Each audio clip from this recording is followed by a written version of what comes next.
Hello friends, स्वागत है आप सभी का आपके अपने यूट्यूब चैनल पर। दोस्तों, ये वीडियो भी आप लोग के लिए बहुत ज़्यादा इंपॉर्टेंट होने वाली है, क्योंकि इस वीडियो में मैं आपको कुछ ऐसे सवालों के जवाब देने वाला हूं जो आप लोगों में से ही बहुत से लोगों ने मेरे से पूछे हैं। अब यहाँ पे होता है क्या है कि जब मैं एक वीडियो को डालता हूँ तो काफ़ी सारी कमेंट उसके वीडियो के नीचे आती हैं, जिनके रिप्लाई मैं दे भी देता हूँ।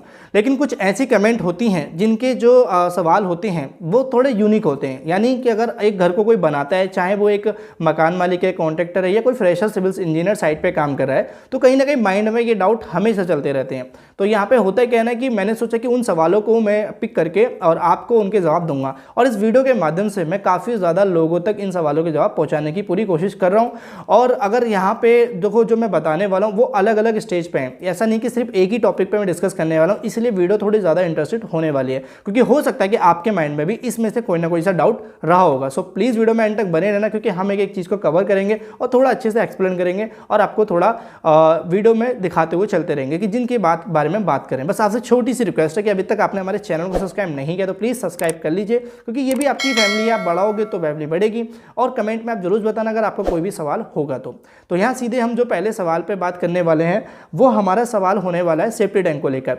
यहाँ पर जो सवाल पूछा गया है वो ये है कि जो हम अपने सेफ्टी टैंक बनाते हैं घर में, तो आपने देखा होगा कि हम उसमें जो यूज़ करते हैं वो हमारा जो टॉयलेट का वेस्ट रहता है, हमारा सीवेज रहता है, उसी के उसमें डंप करते हैं। देन उसके बाद जो पानी वगैरह फिल हो जाता है थोड़ा, तो वो धीरे धीरे बाहर की साइड निकल जाता है, ठीक है, थ्रू आउट होके जो पाइप रहता है हमारा। लेकिन यहाँ पे जो सवाल पूछा है वो ये कि क्या हम अपने सेफ्टी टैंक में बाथरूम का पानी या फिर किचन का पानी, इन दोनों का पाइप कनेक्ट कर सकते हैं या नहीं। तो यहाँ पे मैं कहना चाहूँगा कि आपको ऐसा नहीं करना चाहिए, क्योंकि अगर ऐसे आप करेंगे तो आप यकीन मानना कि हर 6 महीने में, हर कुछ समय के धीरे धीरे जल्दी जल्दी आपको उसकी सफाई करानी पड़ेगी। तो ऐसा नहीं करना चाहिए। और यही कारण पता है घर में लीकेज वगैरह का भी होता है, क्योंकि वो ओवरफ्लो हमेशा होता रहता है। जब ओवरफ्लो होगा तो लीकेज हो गया, और लीकेज होने के बाद हो सकता है कि वहाँ से नमी आना स्टार्ट हो जाए आपके घर। तो ये ध्यान रखें। दूसरा सवाल भी इसी से रिलेटेड है। जो सेफ्टी टैंक्स की बात करें तो जो दूसरा हमारा होता है सॉक पिट। आप सॉक पिट जानते हैं क्या होता है? जैसे कि आप वीडियो में देख रहा होगा कि यहाँ पे आपको जो गोल गोल बना हुआ दिखाई दे रहा है, यही सॉक पिट होता है। अब ये बनाते क्यों घर में, मैं आपको बताता हूँ। बेसिकली ये इसका यूज़ पूछा गया है मुझसे। तो यहाँ पे होता क्या है, जैसे मान लो कि आपका कुछ ऐसी एरिया में घर बना हुआ है जहाँ पे अभी कोई भी इतना डेवलपमेंट नहीं है, जैसे कि रोड वगैरह भी तो है, लेकिन जो ड्रेनेज वगैरह हैं, लाइनें जो होती है हमारी, नाली वगैरह होती है, वो ऐसी कुछ भी नहीं है जिससे कि हम अपना कोई भी घर का वेस्ट पानी या फिर कुछ और भी चीज़ें जो डंप रहती हैं वो हम नाली के थ्रू बाहर निकाल दें। बट ऐसा कहीं नहीं होता है। तो फिर वहाँ पर करना क्या होता है, अब आप जाहिर सी बात है टॉयलेट वगैरह तो बनाओगे ही, तो उसका पानी आप सॉक पिट में डालते हैं, जैसे कि आपका टॉयलेट वगैरह का सीवेज पानी हो गया, ठीक है। तो यहाँ पे ये चीज़ आपको ध्यान रखनी होती है।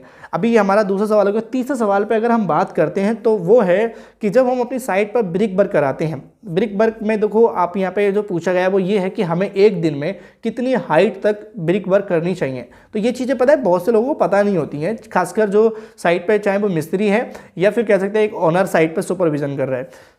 तो यहाँ पे अगर मैं आपको बोलूँ तो एक दिन में जो आपको हाइट रखनी है वो 4 फीट रखनी है। अराउंड 4 फीट से ज़्यादा आपको नहीं करना है। 4 साढ़े 4 फीट तक आप जा सकते हैं, बट इससे ज़्यादा नहीं करनी है। अब मैं ऐसा क्यों बोल रहा हूँ, देखो होता क्या है ना कि अगर आप मान लो 4 इंची की दीवार को बना रहे हो, अगर उसकी दीवार की हाइट ही, आप किसी भी दीवार की हाइट आप एक दिन में ही 7 फीट 8 फीट कर देते हो, और दीवार थोड़ी लंबी में, तो आप यकीन मानो दीवार में आप कितना भी बनाते समय कितना भी उसमें साउल चेक कर लो या कितनी भी उसमें डोरी लगा के सीधी तैयार कर लो, वो कहीं ना कहीं लोड की वजह से इस तरीके से वो अंडुलेशन होगा और वो टेढ़ी हो सकती है, बहुत ज़्यादा चांसेस होते हैं। और आप देखें कि ईंट के बीच में जो ईंट हमारा प्लास्टर लगाया जाता है मसाला, वो भी बहुत ज़्यादा कंप्रेस हो जाएगा, दब जाएगा लोड की वजह से। तो ये चीज़ ध्यान रखें, ज़्यादा लेंथ या जो ज़्यादा हाइट आपको नहीं रखनी है।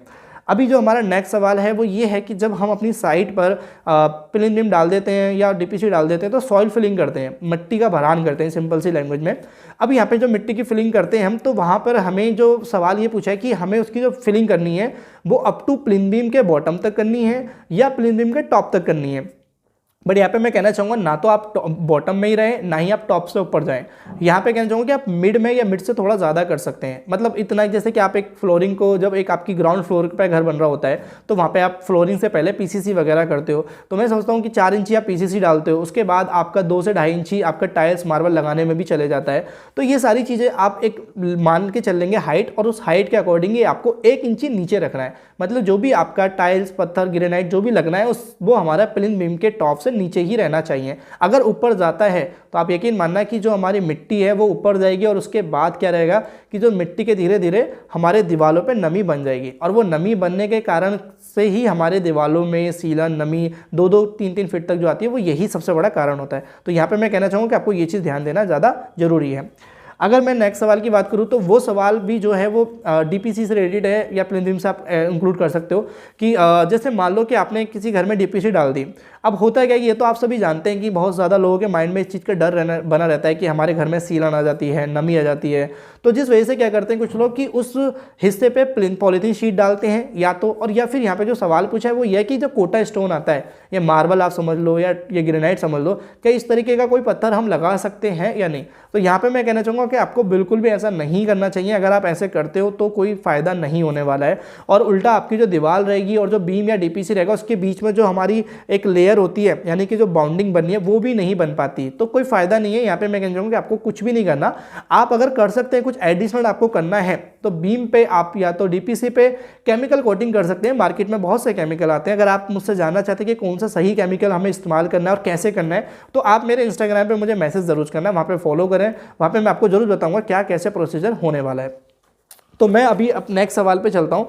तो वो सवाल जो है वो थोड़ा सा कॉम्प्लिकेटेड होने वाला है। वो ये है कि जो हमारी स्लैब होती है, आपने देखा होगा कि स्लैब में कुछ लोग थोड़ा सा हिस्सा वो कट करते हैं, जैसे कि ताकि हमारी जो नेचुरल सनलाइट है वो अंदर एंटर हो सके। क्योंकि मान लो कि इधर भी घर बना हुआ है, इधर भी घर बना हुआ है, सब तरफ से घर बना हुआ है, और बस फ्रंट को छोड़ के, तो क्या होगा कि हमारे घर में नेचुरल सनलाइट का आना भी बहुत ज़्यादा जरूरी है, क्योंकि विंडो आप किसी और की जगह में नहीं दे सकते।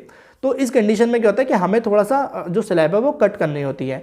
तो ये क्या हम इस कट करते समय इसकी मेजरमेंट होती है या नहीं, तो देखो ये अलग अलग जगह पे डिपेंड करता है। बट मैं यहाँ पे कहना चाहूँगा कि यूपी में, उत्तराखंड में इसकी मेजरमेंट पूरी होती है। मतलब ऐसा छोड़ा नहीं जाता, इसको माइनस नहीं किया जाता, पूरा किया जाता है। हाँ, अगर ऐसा हो सकता है कि आपकी जो डायमेंशन है वो बहुत ज़्यादा है, बहुत ज़्यादा का मतलब मैं आपको क्या बताऊँ, मतलब थोड़ी ज़्यादा है, तो हाफ नब जाती है। वरना अगर जैसे 2x3 का है या 3x4 का है तो वो पूरी छत में ही नब जाता है, कोई माइनस नहीं होता है। अब यहाँ पे एक सवाल और इसी में पूछा गया है, जैसे कि आपने कोई स्लैब डाली, स्लैब डालने का जहाँ से आपका जीना जा रहा है उस हिस्से में आपने क्या करा कि जीने की तो दीवारें तो खड़ी कर दी अपनी ममटी की, बट उसमें छत नहीं डाली। अगर आपने उसमें छत नहीं डाली है तो वो आपकी माइनस हो जाएगी। उसमें आपको सिर्फ दीवार की मेजरमेंट करके जो भी चिनाई का रेट चल रहा होगा करंट में, वहाँ पे आपको उसका पे कर देना है। उसमें आपको कोई भी स्लैब मेजरमेंट नहीं करनी है। यहाँ पे मैं एक चीज़ और बोलना चाहूँगा कि आप जितना हो सके आप अपने घर के बाहर, घर के फ्रंट में छज्जे कम निकाला करें, क्योंकि अगर आप ज़्यादा निकालते हो ना तो ये पूरी छत मेजरमेंट होती है। अपने ठेकेदार ने तो थोड़ा सा आगे बढ़ाया, लेकिन आपका पूरा ही मेजरमेंट किया जाएगा, जो भी जिस हिसाब से उसने लिया होगा। तो ये चीज़ें ध्यान रखनी होती हैं, कोई बताता नहीं है आपको। अभी हम बात करेंगे यहाँ पे कि ये जो सवाल है वो है कि अगर हमने एक स्टोरी मंजिल बना दी है, मतलब एक मंजिल घर हमने बना दिया है, अब हम उसके ऊपर एक मंजिल और बनाना चाह रहे हैं, तो क्या हम उसमें कुछ चेंजेस कर सकते हैं अगर हमें पहली मंजिल पसंद नहीं है तो, या इरेगुलरी जो हमारे नीचे उससे अलग चेंज कर सकते हैं। तो यहाँ पे मैं ये कहना चाहूँगा ये सवाल बहुत ही रिस्की है, ठीक है। और इस सवाल का जवाब, और साथ ही अगर बात करें कि किसी के भी ऐसी बहकावे में आके कभी भी ऐसा कुछ मत करना। देखो, अगर आप मुझसे ये पूछना चाहोगे तो मैं आपसे कहना चाहूँगा कि आप मुझे अपना पुराना घर का जो ड्राइंग है वो सेंड कर सकते हैं, या फिर आप मुझे कुछ फोटो सेंड कर सकते हैं, ताकि मैं वहाँ पे थोड़ा सा एनालाइज करके देख पाके तब आपको थोड़ा इसके बारे में बता पाऊँ। बट हाँ, यहाँ पे मेरा जो पर्सनल ओपिनियन है वो यही है कि आप किसी की भी बातों में आके यूं ही कहीं भी, जैसे मान लो नीचे आपकी जहाँ दीवार थी वहाँ से हटके अलग कहीं और दीवार बना दो। और ये खासकर आप लोड बेरिंग स्ट्रक्चर है तो सोचना भी मत, मतलब जिसमें कोई कॉलम बीम स्लैब, मतलब कॉलम बीम नहीं है आपका। अगर आरसीसी है तो फिर भी आप थोड़ा बहुत जब भी किसी से बनाओ तो राय लेके बनाओ। चाहे आप मुझसे लो तो आप मुझे मैसेज कर सकते हैं। अभी यहाँ पे जो हमारा लास्ट सवाल है वो ये है कि जब हम अपनी घर की सीलिंग में प्लास्टर करते हैं, यानी कि छत में हम प्लास्टर करते हैं, तो क्या हम उस सीलिंग को बिना किसी रफ़ करने के अलावा, मतलब जैसे होता है ना कि हम जब प्लास्टर करते हैं तो पहले रफ़ करना पड़ता है, थोड़ा खुरदरा करना पड़ता है, ताकि उसमें प्लास्टर की पकड़ अच्छे से बन जाए। चाहे आप पीओपी करेंगे तो भी आपको करना पड़ेगा। तो वो करना ज़रूरी है या नहीं, तो मैं कहूँ हाँ बिल्कुल ज़रूरी है। अगर आप नहीं करोगे तो समय के साथ साथ क्या होगा कि आपका प्लास्टर छुटके गिरने लगता है। ये प्रॉब्लम सबसे ज़्यादा यही होती है कि आप उसमें सीलिंग में प्लास्टर तो करते हो, क्योंकि देखो आपकी चाहे वो स्टील प्लेट की शटरिंग है या फिर आपकी प्लाईवुड की शटरिंग है, वो इतनी स्मूथ निकलती है जब आप उसकी शटरिंग हटाते हो, अगर आपने प्रॉपर वाइब्रेटर वगैरह यूज़ किया है, और उसके बाद आप प्लास्टर बिना किसी रफ सरफेस करके लगा दोगे तो फिर दिक्कत होगी। अब रफ सरफेस आप बहुत सी चीज़ों से कर सकते हैं, चाहे हैमर से कर सकते हो या फिर आप किसी भी बहुत सी मशीनें भी आती हैं जिससे आप कर सकते हो, ग्राइंडर वगैरह से भी कर सकते हो। तो ये काफ़ी ज़्यादा हेल्प करेंगे आप लोगों के लिए, जो आपकी प्लास्टर को मजबूत बनाएंगे। तो देखो ये मैंने कुछ ऐसे पॉइंट थे जो मुझे लगा कि हाँ आपको और बहुत से लोगों को बताने चाहिए एक वीडियो के माध्यम से।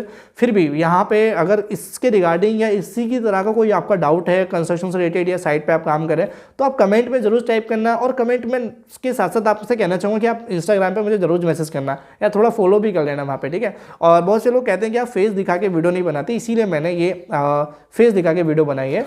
तो उन लोगों के लिए भी थैंक यू जो मुझे सपोर्ट करते हुए आ रहे हैं अभी तक, क्योंकि बहुत से लोग ऐसे हैं जो हर वीडियो पर कमेंट करते हैं मुझे, चाहे उन वीडियो कितनी भी कम व्यूज़ जाए ज़्यादा जाए, मतलब उनकी कमेंट आनी है। तो प्लीज़ उम्मीद आपसे करूँ कि आप भी इसी तरह का सपोर्ट मेरे लिए बनाते रहें। आपके लिए बहुत नई वीडियो और अच्छी वीडियो मैं लेकर आता रहूँगा, क्योंकि प्रैक्टिकल वीडियोज़ मैं इस चैनल पर डालता हूँ जो आपको सच में बहुत ज़्यादा हेल्प करेंगे। तो अगर वीडियो को लाइक करना, चैनल को सब्सक्राइब करना। Thank you for watching video, मिलते हैं अपनी नेक्स्ट वीडियो में।